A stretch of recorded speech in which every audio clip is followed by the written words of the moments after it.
કેમ છો મિત્રો? મજામાં છો ને? ધોરણ 10 વિષય ગણિત પ્રકરણ 13 પૃષ્ઠફળ અને ઘનફળ નો આજે ત્રીજો દિવસ છે. ત્રીજા દિવસની અંદર આપણે સ્વાધ્યાયને સમજવાનું છે. અત્યાર સુધી આપણે સૂત્રો અને ઉદાહરણ 4 સુધી સમજી ગયા. હવે સ્વાધ્યાય 13.1 એનો પહેલો પ્રશ્ન જોઈએ. બે ઘન પૈકી પ્રત્યેકનું ઘનફળ 64 સેમીનો ઘન હોય. ધ્યાન આપજો, પ્રત્યેકનું એટલે બંને ઘનના ઘનફળો 64 સેમી આપેલા છે. એટલે આનું ઘનફળ 64 સેમીનો ઘન અને આ ઘનનું પણ ઘનફળ 64 સેમીનો ઘન છે. એટલે કે ઘનફળની મદદથી આપણે તેની બાજુના માપ શોધી શકીએ. તો બંનેની બાજુના માપ મળશે. તેવા બે ઘનને જોડવાથી બનતા લંબઘનનું ઘનફળ શોધવાનું છે. જો મેં અહીંયા આ બે ઘનને શું કરી દીધા છે? જોડી દીધા છે. પ્લસ કરી દઈએ એટલે આ પ્રકારની આકૃતિ ભેગી થાય. બરાબર. એક આકૃતિમાં થોડોક સુધારો કરી નાખીએ. અહીંયા આ લીટી જોડેલી છે આની સાથે, આમ જોડી દઈએ અને આ નીચે પણ આ રીતે જોડાયેલું આવે. બરાબર. આ બંને ઘન એકબીજા સાથે જોડાયેલા છે. તો જો બંને ઘનને એકબીજા સાથે જોડી દેવામાં આવે તો બનતા ઘનનું કુલ પૃષ્ઠફળ લંબઘન બનશે. એટલે આની જેટલી લંબાઈ આવશે, આ લંબાઈ તમારી 2 વખત થઈ જશે. આ લંબાઈ અને આ લંબાઈ ભેગી કરો એટલે અહીંયા તમને ટોટલ L મળશે. બરાબર. પછી આ તો તમારો L જેટલો જ હશે અને આ પણ તમારો L જ હશે. તો આ તમારી ઊંચાઈ છે h, આ L એ તમારી પહોળાઈ બની જશે અને આ જે L છે L વત્તા L એ તમારો મુખ્ય L બની જશે. એટલે કે લંબઘનનો L બની જશે. તો સૌથી પહેલાં આપણે સમઘનના ઘનફળ ઉપરથી તેની બાજુનું માપ શોધીએ. તો સમઘનનું ઘનફળ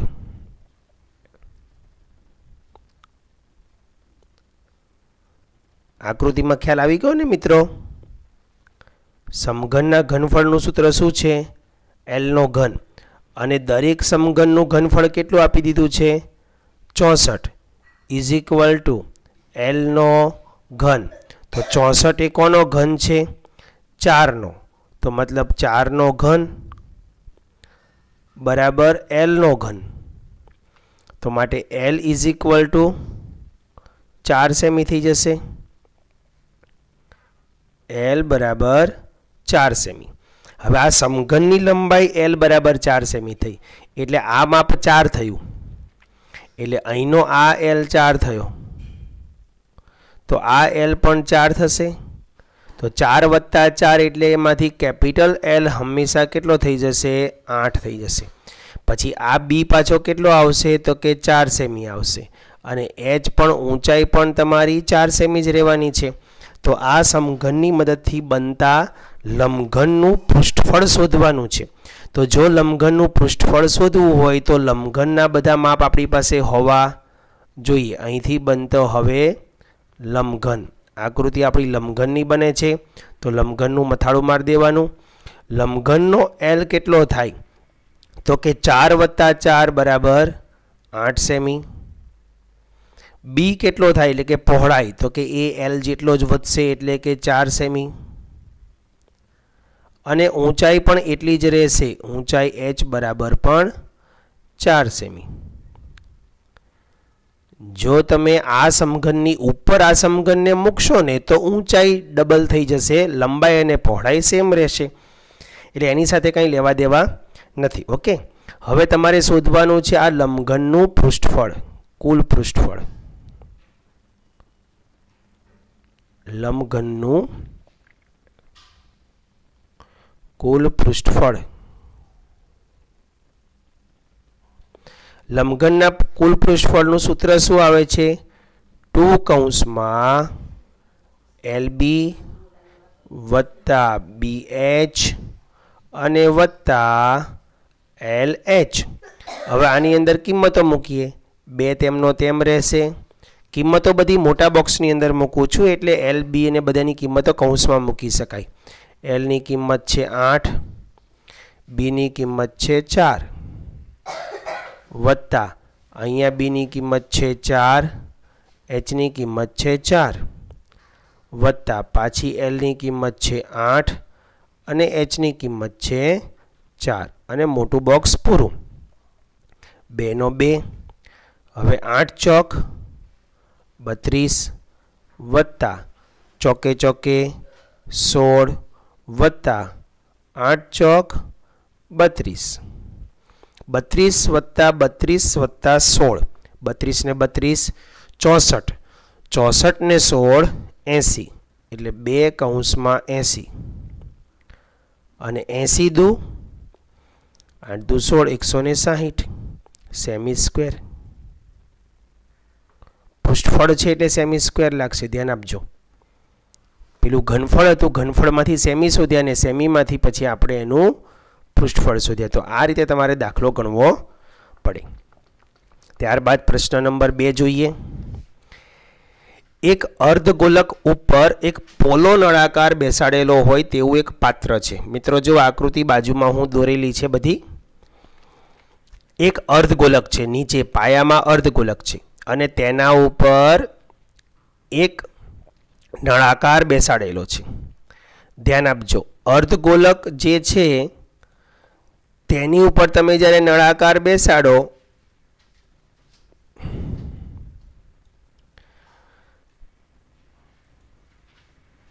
ત્યારે આ રીતની આકૃતિ બને. મતલબ કે અર્ધગોલકની જે ત્રિજ્યા હોય તેટલી જ નળાકારની ત્રિજ્યા રહેશે.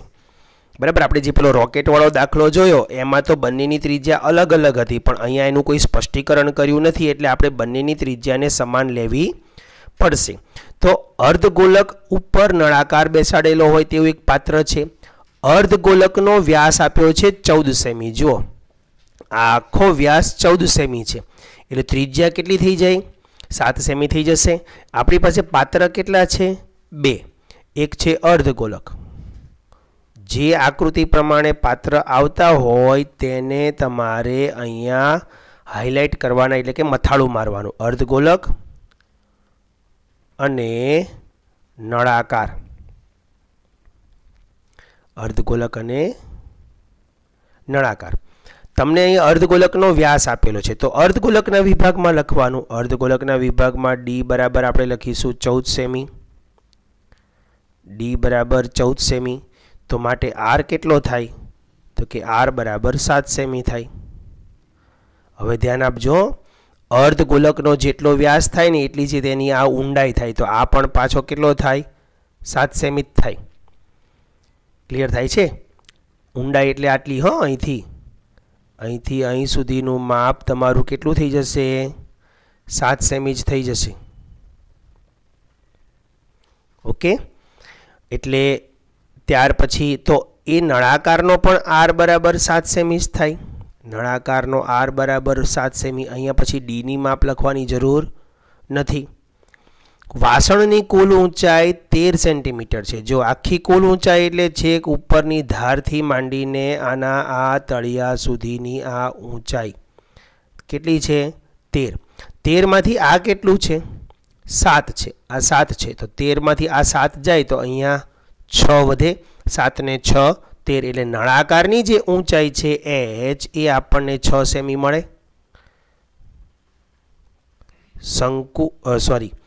અર્ધગોળકની જે ત્રિજ્યા હોય ને એ જ એની ઊંડાઈ હોય અથવા ઊંચાઈ હોય. અર્ધગોળકની જે ત્રિજ્યા હોય જેમ કે આ ત્રિજ્યા 7 સેમી છે તો આ 7 સેમી આ એનું કેન્દ્ર બિંદુ થઈ જાય. કેન્દ્ર બિંદુથી તમે એના તળિયાના આ તળિયાનું મેક્સિમમ માપ કહેવાય. આ તળિયા સુધીનું અંતર એ એની ત્રિજ્યા જેટલું જ થાય. એટલે આ 7 છે તો આ પણ 7 થાય. તો આ 7 તમારે ટોટલ 13 માંથી શું કરવાના? બાદ. એટલે 6 સેમી એ નળાકારની ઊંચાઈ મળે ને અર્ધગોલકમાં તો આરની જ જરૂર છે. હવે વાસણની અંદરની સપાટીનું કુલ પૃષ્ઠફળ શોધવાનું છે. અંદરની સપાટી એટલે નળાકારની વક્ર સપાટીમાં તળિયું આવે નહીં. અહીંયા જો તળિયું લગાડી દો તમે તો અહીંયાથી પાણી કે કોઈ પણ વસ્તુ ભરો એ ખાલી નળાકારમાં જ રહે, નીચેના અર્ધગોલકમાં જાય નહીં. આપણે અર્ધગોલકમાં પણ જવા દેવાનું છે એટલે અહીંયા તળિયું લાગશે નહીં. તો નળાકારની વક્ર સપાટી લાગશે ને અર્ધગોલકની પણ ખાલી વક્ર સપાટી લાગશે. એટલે બંને પાત્રની ફક્ત વક્ર સપાટીનો જ તમારે સરવાળો કરવાનો રહેશે. તો પહેલું લઈ લઈએ આપણે અર્ધગોલક. અર્ધગોલકની વક્ર સપાટીનું ક્ષેત્રફળ, અર્ધગોલકની વક્ર સપાટીનું ક્ષેત્રફળ. અર્ધગોલકની વક્ર સપાટી છે 2/3 પાઈ આર સ્ક્વેર. તો 2/3 પાઈની કિંમત ઉપર ટાઇટલમાં મારી દીધી છે કે જ્યાં ન લખ્યું હોય ત્યાં તમારે 22/7 લેવું. આરની કિંમત છે 7 × 7, 7 ઉડી ગયો. હવે 22 દુ 44 ને 44 × 7 કરવાના. 22 દુ 44, 44 × 7, 7 ચોક 28 નો 8 વધી આવી 2, 7 ચોક 28, 29 ને 30, 308. તો 308 ના છેદમાં શું આવશે? 3 એમનો એમ રાખીએ કારણ કે સરવાળો કરવાનો છે છેલ્લે, પછી એનો ઉપયોગ કરીશું આપણે. 308 ના છેદમાં 3 સેમી સ્ક્વેર. આને નંબર આપીશું 1. ત્યાર પછી લઈએ અર્ધગોલક, પછી નળાકાર આવશે. નળાકારની વક્ર સપાટીનું ક્ષેત્રફળ, નળાકારની વક્ર સપાટીનું ક્ષેત્રફળ. નળાકારની વક્ર સપાટી છે 2 પાઈ આર એચ. 2 નો 2 રાખીએ. પાઈની કિંમત આવશે 22/7. આરની કિંમત પણ 7 છે અને એચ તમારો 6 છે. જો દેખાય છે નળાકારનો આર અને એચ, બરાબર. અહીંયા આર બંનેના સમાન છે એટલે R1 R2 એવું સ્પષ્ટ કરતો નથી. અહીંથી 7 ઉડી ગયા. તો 22 દુ 44, 44 × 6 કરીએ.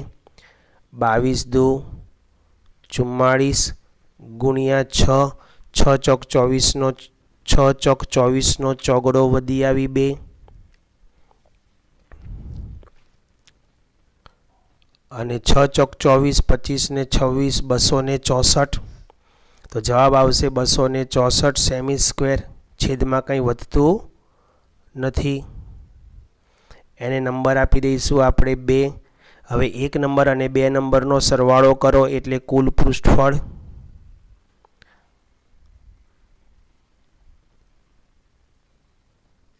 કુલ પૃષ્ઠફળ = 308 છેદમાં 3 વત્તા 264. એના છેદમાં 1 સમજવાનો. બંનેનો સરવાળો કરવા માટે લસા લેવો પડશે. દરેકના માથા ઉપર 3 મૂકો. અહીંયા 3 લસા તરીકે આવશે, અહીંયા 3 લસા તરીકે આવશે. આ 3 સાથે આ 3 ઉડી જશે એટલે ખાલી 308 વધશે.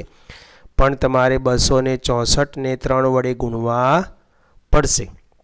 તો 4 તરી 12 નો બગડો વધી આવી 1, 6 તરી 18 ને 19 નો 9 વધી આવી 1, 3 દુ 6 ને 1 7, 792. બરાબર. તો અહીંયા આવશે 308 વત્તા 792 અને છેદમાં આવશે 3. હવે બંનેનો સરવાળો કરો. 8 ને 2 10 ની 0 વધી આવશે 1, 9 ને 1 10 ની 0 વધી આવશે 1, 7 ને 3 10 ને 1 11, 1100 ના છેદમાં આવશે 3.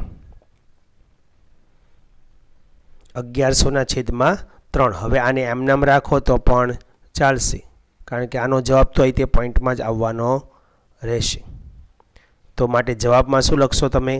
1100 ના છેદમાં 3 સેમી સ્ક્વેર, અથવા આનું તમે મિશ્રમાં ફેરવી નાખો અથવા પોઈન્ટમાં લાવો તો પણ ચાલશે. હવે બીજી બાજુમાં થોડી ગણતરી બતાવું છું કયા કયા જવાબ શક્ય બને તે. પહેલાં આપણે કરીશું 1103 વડે ભાગાકાર. બરાબર, તો 3 તરી 9, 2 0, 6 તરી 18, 2 અને 0, પાછા 6 તરી 18 અને 2 શેષ એમનામ વધે તો બીજો જવાબ આ આવશે 366 એ ભાગફળ આવ્યું. 2 શેષ વધી અને 3 વડે ભાગાકાર કર્યો એટલે આ સેમી સ્ક્વેર. ઓકે, અને પોઈન્ટમાં લાવવું હોય તો હજી આગળ વધો. અહીંયા પોઈન્ટ મૂકો, અહીંયા 0 મૂકો તો પાછો 6 વડે ભાગ ચાલ્યા કરશે. તો પોઈન્ટમાં જવાબ લાવવો હોય તો 366.66 ચાલ્યા કરશે આટલા સેમી સ્ક્વેર. એટલે કે આશરે લખવું હોય તો 366.67 સેમી સ્ક્વેર. તો આ જવાબ પણ ચાલે,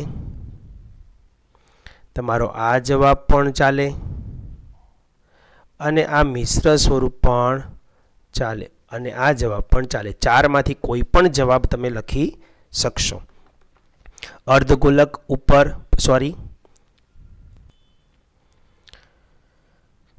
સોરી વિદ્યાર્થી મિત્રો, આપણે અહીંયા સૂત્રની અંદર 3 ન આવે, 3ની એક ભૂલ કરી છે તો અહીંયા છેદમાં 3 નહીં આવે. ઓકે, 308 જ આવશે ખાલી. તો અહીંયા પણ 3 નહીં આવે, લસા લેવાની જરૂરિયાત નહીં પડે અને સીધો જ સરવાળો કરવાનો આવશે.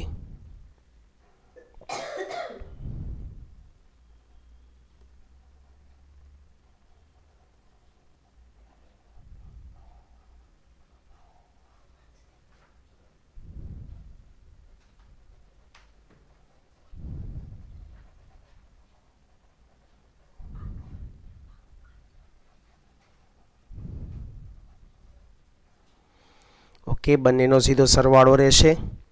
308, 8 ને 4 12નો બગડો, વધી આવી 1, 6 ને 1 7 અને અહીંયા 672 સેમી સ્ક્વેર. 1 અને 2નો સીધો જ સરવાળો કરવાનો રહેશે.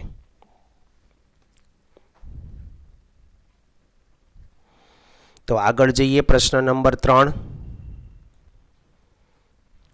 તો પ્રશ્ન નંબર 3ની અંદર જોઈશું આપણે 3 ને 2 5 થાય એટલે 572 જવાબ રહેશે. પ્રશ્ન નંબર 3 જોઈએ. અર્ધગોલકની ઉપર શંકુ લગાવેલો હોય તેવું એક રમકડું છે. જો આકૃતિમાં દેખાય છે મિત્રો, અર્ધગોલક છે, નીચે પાયામાં ને એની ઉપર એક શંકુ છે. આ છે ને ઉદાહરણ નંબર 1 જેવું છે, એક પ્રકારનો ભમરડો છે. અને ઊંધું કરી નાખો તો પણ એ આ જ થશે, ભમરડા જેવી રચના થઈ જશે. મતલબ શંકુ નીચે જતો રહે ને અર્ધગોલક ઉપર જતો રહે. અહીંયા અર્ધગોલક નીચે છે ને શંકુ ઉપર છે. તે બંનેની ત્રિજ્યા 3.5 છે. એટલે બંનેની ત્રિજ્યા એટલે આપણી પાસે પાત્ર 2 થયા, અર્ધગોલક અને શંકુ. અર્ધગોલક અને શંકુ. અર્ધગોલક અને શંકુ બંનેની ત્રિજ્યા તમને આપી દેવામાં આવી છે 3.5. તો હું અહીંયા r બરાબર લખીશ 3.5 સેમી. r બરાબર 3.5 સેમી. અહીંયા પણ r બરાબર 3.5 સેમી. ઓકે, અને રમકડાની કુલ ઊંચાઈ આપી છે 15.5. જો મિત્રો આખી કુલ ઊંચાઈ 15.5 આ બાજુ બતાવેલી છે. હવે આ કેટલું માપ હોય તો કે જે શંકુની અહીંયા જે ત્રિજ્યા હોય, જેટલી અર્ધગોલકની જેટલી ત્રિજ્યા હોય એટલી જ આ હોય. તો આ 3.5 હોય, આ 3.5 અહીં બતાવેલી છે. જુઓ તો 15.5 માંથી 3.5 બાદ કરો એટલે આ માપ આપણું મળી જશે 12. એ અહીંયા તમને બતાવવામાં આવી છે. તો શંકુની જે ઊંચાઈ છે એ આવશે 12. તો શંકુની ઊંચાઈની આપણે જરૂર છે, એમાં લખીશું h બરાબર 12 સેમી. ઓકે, ખરેખર તો જો પૃષ્ઠફળ શોધવું હોય તો શંકુનો આપણે L શોધવો પડશે. એટલે અહીંયા આપણે લંબે Hanuman road L² = h² + r² વાળું સૂત્ર લગાડવું પડશે. એ પછી કરીએ. પહેલાં અર્ધગોલકનું કામ કરી નાખીએ. ચાલો પહેલાં અર્ધગોલકનું પૃષ્ઠફળ. અર્ધગોલકનું પૃષ્ઠફળ અર્ધગોલકના પૃષ્ઠફળનું સૂત્ર છે 2πr². આગળના દાખલાની અંદર તેનો 2/3 એટલે ઘનવાળું લખાઈ ગયું હતું. 2 નો 2 છે. પાઈની કિંમત અહીંયા કંઈ કીધી નથી તો 22/7 આવશે ને આરની કિંમત 35/10 ગુણ્યા 35/10. 7 પંચા 35, 5 2 આ 10 એની સાથે ઉડી જશે. હજી આનો છેદ ઉડશે. 7 પંચા 35, 5 2 10 અને 11 2 22 મતલબ 11 સત્તા 77 સેમી સ્ક્વેર. આ અર્ધગોલકનું મળી ગયું. એને નંબર આપી દઈશું 1. ત્યાર પછી છે શંકુ. પણ શંકુ માટે તમારે L² શોધવો પડશે. L² = h² plus r². h નો વર્ગ એટલે કે આપણી પાસે આકૃતિમાં 12 છે તો 12 નો વર્ગ આવશે 144 વત્તા r નો વર્ગ એટલે 3.5 નો વર્ગ. પહેલા 4 તરી 12 અને 0.5 પછીનો વર્ગ એટલે 25. 12 144 વત્તા 12, 4 ને 2 6, 4 ને 1 5 અને 1 156.25 L² મળ્યો. માટે L = હવે આનું વર્ગમૂળ કાઢવાનું છે.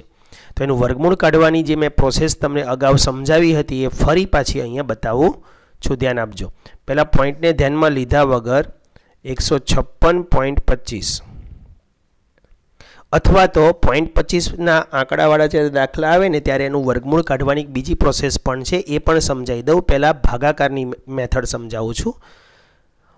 હવે પોઈન્ટને હમણાં ધ્યાનમાં લેવાનો નથી આપણે, તો પોઈન્ટને આપણે અહીંથી કાઢી લઈશું અને આ 25ને સળંગ લખી દઈશું. બબેની જોડ બનાવો એટલે 25ની જોડ બનશે, 56ની જોડ બનશે અને વધ્યું તે 1ની જોડ બનશે. હવે તમારો જે ભાગ ચાલશે તે આ એક સાથે પહેલાં ચલાવવો પડશે. તો 1 1 1 અહીંયા 1નો સરવાળો કરવાનો. બીજો અહીં 2 આવશે અને 1 - 1 અહીંયા 0 થઈ જશે. ઉપરથી 56 ઉતારવાના છે, આખી જોડ ઉતારવાની. હવે 2ની બાજુમાં અંક લખતા જાઓ. 2ની બાજુમાં 1 લખો તો 21 સાથે એકાનો ગુણાકાર કરો. 21 × 21. ત્યારબાદ 2ની બાજુમાં 2 લખો તો 22 2 44. પછી 2ની બાજુમાં 3 લખો. આ રીતે ભાગ ચલાવવો પડશે. ધ્યાન આપજો. આ બગડાની બાજુમાં 3 લખશો તો 23 તરીએ ભાગ ચાલશે. 3 તરી 9 ને 3 દુ 6. આ કેવા થઈ ગયા? અહીંયા કરતાં વધી ગયા એટલે 22 દુ 44 ભાગ ચાલશે. મતલબ અહીંયા 2 આવશે તો અહીં પણ 2 આવશે અને 22 દુ ગણાય એને એટલે 44 થશે. અહીંયા જે 2 મૂક્યો હોય ને એ જ 2 એની નીચે સરવાળામાં લેવાનો. 2 ને 2 4 અને અહીં આવશે 2. 56માંથી 44 બાદ કરો એટલે 6 ને 6 12 આવશે અને ઉપરથી આખી જોડ ઉતારવાની 25 વાળી. બરાબર, એટલે કે 1225 લાવવાના. હવે 24ની બાજુમાં અંક મૂકતા જાઓ. કયા મૂકશો? તો કે જુઓ 24 1 પહેલાં મૂકો તો 241 થયા. 241 1 241 થશે. એ જ રીતે 24 અહીંયા હું સીધા પંચામાં જાઉં છું. 5 વડે કરી જોઈએ, ટ્રાય કરીએ ને દૂરનું જઈએ તો 5 24ની બાજુમાં 5 મૂકું. મારે 5 લાવવો છે એટલે બાજુમાં 5 મૂકીશ તો 245 પંચા કરવાના. 5 5 25નો 5 વધી આવશે 2. 5 ચોક 20 21 22નો બગડો વધી આવી 2. 5 દુ 10 11 ને 12 એટલે કેટલા આવ્યા? 50 ભાગ ચાલ્યો તો અહીંયા 5 પાછા મૂકવાના. 245 પંચા 1225. હવે અહીંની બાદબાકી કેટલી થઈ ગઈ? 0 0 0 0 અને અહીં મૂકવાનો 5. 10ની 0 5 અને 2 અને જે ભાગફળ આવ્યું છે ને એમાં હવે તમારે અહીંયા 2 પોઈન્ટ છે તો અહીંયા 1 પોઈન્ટ કાપવો પડશે. કેટલો જવાબ આવશે? 12.5. કેટલો જવાબ આવશે?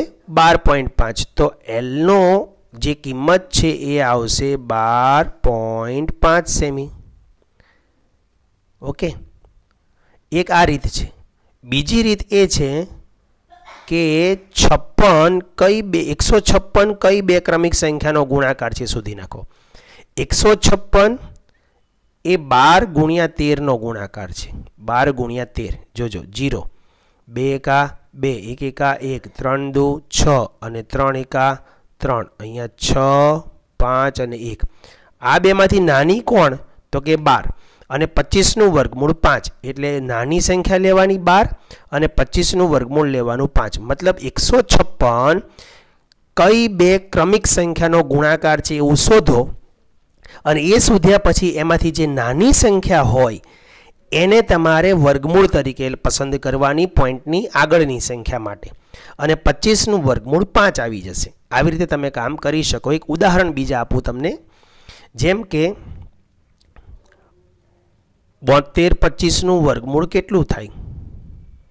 72 25 નું વર્ગમૂળ તો ભલા 72 છે ને એ કઈ બે ક્રમિક સંખ્યાનો ગુણાકાર છે તો કે 9 8 72. 9 8 72 એમાંથી નાનું કોણ તો કે 8 અને 25 નું વર્ગમૂળ કેટલું આવશે તો કે 5 એટલે આ 72 25 નું વર્ગમૂળ થઈ જશે 85. સમજાઈ ગયું મિત્રો? આ રીતે કામ કરવાનું છે. તો આ રીતે પણ વર્ગમૂળ શોધી શકો અને ભાગાકારની રીતે પણ વર્ગમૂળ શોધી શકો. અહીંયા તમને L મળ્યો.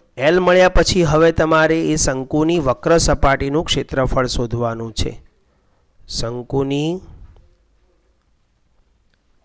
વક્ર સપાટીનું ક્ષેત્રફળ. શંકુની વક્ર સપાટીનું ક્ષેત્રફળ પાઈ r અને L એનું સૂત્ર છે. પાઈની કિંમત છે 22/7 r બરાબર 3.5 એટલે કે 35/10 ને L કેટલો આવ્યો 12.5 મતલબ 125/10. જો r બરાબર 3.5 છે ને પછી શંકુ માટે જોઈ લેવાનું. આ હવે 7 5 35 છેદ ઉડાડીએ આપણે અહીંયા 7 5 35 5 દુ 10 11 દુ 22. હવે છેદ ઉડાડવો નથી કારણ કે અહીંયા 5 સાથે છેદ ઉડશે આનો ને આનો પણ 2 વધશે ને એનો 2 ક્યાંય ઉડતો નથી એટલે હવે આપણે સીધો ગુણાકાર કરી લઈશું. કોનો કોનો ગુણાકાર થશે 11 નો ને 125 નો ગુણાકાર કરીએ. 125 ગુણ્યા 11 0 5 એકા 5 2 એકા 2 1 એકા 1 5 એકા 5 2 એકા 2 1 એકા 1 અહીંયા આવશે 5 7 3 1 અને એમાંથી 1 પોઈન્ટ કાપી લો એટલે 137.5 આવશે. 137.5 સેમી સ્ક્વેર. આ બીજું સૂત્ર થયું શંકુની વક્ર સપાટીનું એટલે કે બીજી કિંમત થઈ. હવે 1 નંબર અને 2 નંબરનો આપણે શું કરવાનો છે? સરવાળો કરવાનો છે. એટલે શું પૂછ્યું છે હવે રકમની અંદર તો રમકડાનું કુલ પૃષ્ઠફળ. આ રીતે ટાઇટલ મારીશું આપણે રમકડાનું કુલ પૃષ્ઠફળ. રમકડાનું કુલ પૃષ્ઠફળ બરાબર 1 નંબરમાં કેટલા છે 77 સેમી સ્ક્વેર. આ 77 સેમી સ્ક્વેરમાં 137.5 ઉમેરો. 77 વત્તા 137.5 પોઈન્ટ પછીનો 5 તેમનો તેમ 7 ને 7 14 નો ચોગડો વધી આવી 1 7 ને 3 10 ને 1 11 નો 1 વધી આવી 1 1 ને 1 2 214.5 સેમી સ્ક્વેર.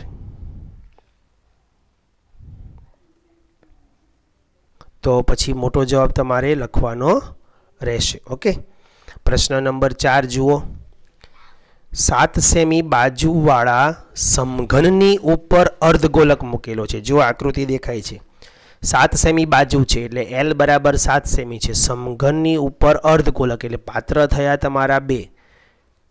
એક થયો સમઘન અને બીજો થયો અર્ધગોલક. સંયોજિત સૂત્ર વાપરવાની જગ્યાએ મિત્રો છૂટા છૂટા સૂત્ર વાપરજો. ક્યાંક ભૂલ થતી હશે તો અડધા પ્રમાણમાં દાખલાનો જવાબનો માર્ક્સ મળશે અને જો સંયોજિત સૂત્ર વાપરશો અને આખી ભૂલ થશે તો આખા માર્ક્સ જવાની શક્યતા રહેશે એટલે બરાબર. તો 7 સેમી બાજુ છે એટલે અહીંયા તમને L બરાબર 7 સેમી આપેલું છે. હવે એની ઉપર અર્ધગોલક મૂક્યો છે. જો ધ્યાન આપજો, તો તેનો મહત્તમ વ્યાસ કેટલો હશે એવું પૂછ્યું છે. મહત્તમ વ્યાસ, અર્ધગોલકનો વ્યાસ મતલબ સમઘનની આ ધારથી સમઘનની આ ધાર સુધી એ ગોલકને અડાડી દેવાનો છે. તો જે સમઘનની લંબાઈ છે એટલો જ એનો વ્યાસ થશે. સમઘનની લંબાઈ જેટલો જ એનો વ્યાસ થશે. તો D = સમઘનની લંબાઈ. સમઘનની લંબાઈ જેટલો વ્યાસ થાય. સમઘનની લંબાઈ જેટલો વ્યાસ થાય તો માટે અહીંયા હવે લખીશું આપણે D = 7 સેમી.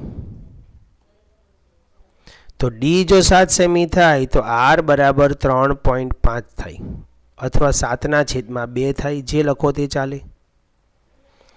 અર્ધગોલકનો R બરાબર. હવે શું પૂછ્યું છે? તેનું કુલ પૃષ્ઠફળ શોધવાનું છે. તો ધ્યાન આપજો. પહેલા સમઘનની કેટલી સપાટી? તો કે સમઘનની 6 એ 6 સપાટી. પછી ઉપરથી જ્યારે ગોલક લગાડીએ ત્યારે એના તળિયાના એટલે કે વર્તુળના ક્ષેત્રફળ જેટલા આ ખૂણા બાકી વધશે ને, પછી આ 4 ખૂણા 1 આ 2 આ 3 ને આ 4, જો બતાવું તમને એને અલગ કલરથી કરીને, આ ભાગ, આ બધો ભાગ પછી આપણો વધશે. અહીંયા આટલો આવશે. આ પણ એના જેટલું જ હશે પણ દેખાય છે નાનું. આ પણ એના જેટલું જ હશે, પહેલાં જેટલું જ. અને બીજું આ પાછળના ભાગે પણ એટલું જ આવશે. ક્લિયર? તો આ 4 એ 4 ખૂણા આપણે ઉપરની સપાટીથી બાદ કરવા પડશે. મેં તમને જો એક દાખલામાં સમજાવ્યું હતું આગળના, ઉપરથી વ્યૂ બતાવ્યો હતો તે એક આ હતો અને એક એના જેવો જ આ. પણ અહીંયા ગોલકની અર્ધગોલક જે છે ને એની ત્રિજ્યા ઓછી હતી, 4.2 જ, આ 5 હતી, આ 4.2 હતી. એટલે અહીંયા ધાર પણ વધતી હતી. અહીંયા આવી બધી ધાર, જો આ સાઈડની ધારો જે છે એ પણ વધતી હતી. અહીંયા આ પરફેક્ટ આવી જશે બરાબર. તો એની માટે આપણે આકૃતિ દોરું ખાલી ઉપરના વ્યૂની, એટલે તમને તરત ખબર પડી જશે.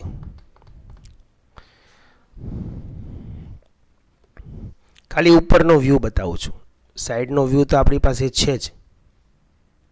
આ સમઘન છે. હવે એની અંદર દોરવાનો છે આપણે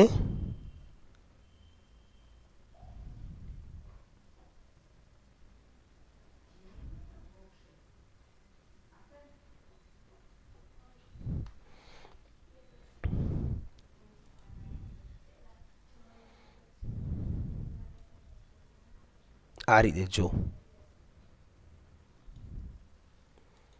એટલે ખાલી આમાં ખૂણા વધશે. આ જે બ્લુ મેં બતાવ્યું છે ને, અહીંયા બ્લુ કલર જે બતાવ્યો છે ને 4 એ 4, એ આ 4 બ્લુ છે. તો એની અંદર આ રીતે કલર કરી શકાય તમારે. આ ભાગ તમારો ક્યારે મળે? તો કે સમઘનનું 6l² થી સૂત્ર લગાડી દેવાનું, એમાં ઉપરના ગોળાનું લગાડવાનું અને પછી ગોળામાંથી એક વર્તુળનું શું કરી દેવાનું? બાદ કરી દેવાનું.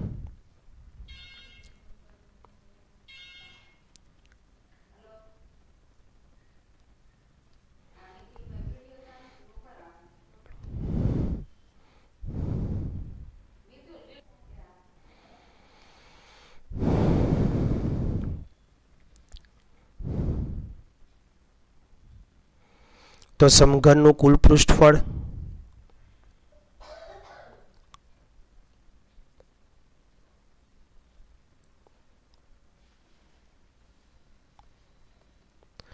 = 6l² બનશે.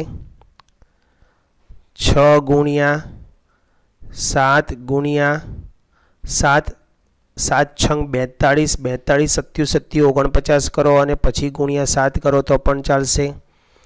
9 × 6 = 54 નો 4 વધી આવી 5, 6 ચોક 24, 24 ને 5 29, 294, 294 સેમી સ્ક્વેર.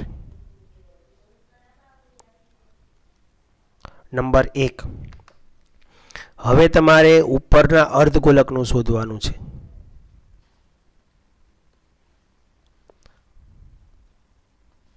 અર્ધગોલકનું પૃષ્ઠફળ is equal to 2 pi r square. બેની કિંમત એમની એમ રહેશે. પાઈની જગ્યાએ 22/7, આર બરાબર 3.5 એટલે કે 35/10 ગુણ્યા 35/10. ઓકે, સેમ દાખલો છે ઉપરનો જે આપણે ગણ્યો હતો એના જેવો જ. અહીંયા ખાલી એની ધારોધાર જેટલી એનો વ્યાસ બની જશે, બસ બીજો કોઈ ફેરફાર નથી. બાકી જે પ્રોસેસ છે દાખલા ગણવાની એ સેમ રહેશે, ખાલી માપ બદલાશે. 7 પંચા 35, 5 દુ 10, અહીંયા 7 પંચા, અહીંયા 5 દુ અને 11 દુ 22, મતલબ 11 સત્તા 77,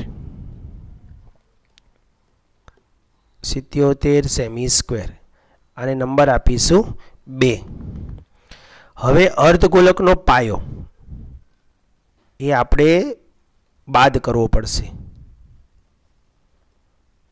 અર્ધગોલકના પાયાનું ક્ષેત્રફળ. અર્ધગોલકના પાયાનું ક્ષેત્રફળ મતલબ અર્ધગોલકનો પાયો વર્તુળાકાર છે એટલે વર્તુળનું ક્ષેત્રફળ પાઈ આર સ્ક્વેર. 22/7 ગુણ્યા આર. આર કેટલો આપેલો છે? 35/10 ગુણ્યા 35/10. 7 પંચા 35, 5 દુ 10, 11 દુ 22. હવે 11 ગુણ્યા 35 કરવાના. 35 ગુણ્યા 11, 0, 5 એકા 5, 3 એકા 3, 5 એકા 5, 3 એકા 3, 385 થયા. 385 માં 1 પોઈન્ટ કાપી નાખો એટલે 38.5 થશે. 38.5 સેમી સ્ક્વેર. આમાં નંબર આવશે 3. હવે શું કરવાનું છે? સમઘનના પૃષ્ઠફળમાં અર્ધગોલકનું 1 માં 2 ઉમેરવાનો, 3 એમાંથી બાદ કરવાનો છે. તો લખે છે બનેલા પદાર્થનું કુલ પૃષ્ઠફળ. તો અહીં લખીશું પદાર્થનું કુલ પૃષ્ઠફળ. પદાર્થનું કુલ પૃષ્ઠફળ બરાબર પહેલા આવશે સમઘનનું 294 વત્તા એની ઉપર અર્ધગોલક મૂક્યો તે અને અર્ધગોલકના પાયા જેટલું સમઘનમાંથી શું કે સમઘનના ઉપરના પૃષ્ઠમાંથી બાદ કરવાનું છે એટલે કે 38.5. એ આમાંથી જ બાદ થશે. 294 વત્તા 77, 77 માંથી 38.5 બાદ કરો એટલે પાછા 38.5 જ આવશે કારણ કે એ બંને એકબીજાના અડધા જ હોય.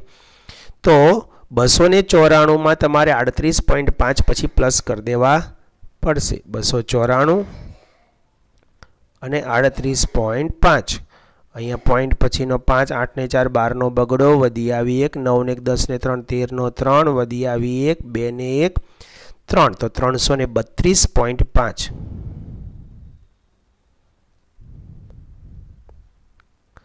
સેમી સ્ક્વેર આ પદાર્થનું કુલ પૃષ્ઠફળ થશે. તો મોટો જવાબ પછી તમારે આ જ રીતે લખવાનો રહેશે. બરાબર, આ છે 38.5, એની ઉપરનું છે 77 અને એની ઉપર છે 294. ઓકે, તો અહીંયા સુધી આજનો પીરિયડ રાખીએ. બીજા થોડાક દાખલાને તમારી જાતે પ્રયત્ન કરજો ગણવાનું. આવતા લેક્ચરની અંદર પાછું સમજાવીશ. જય હિન્દ, જય ભારત.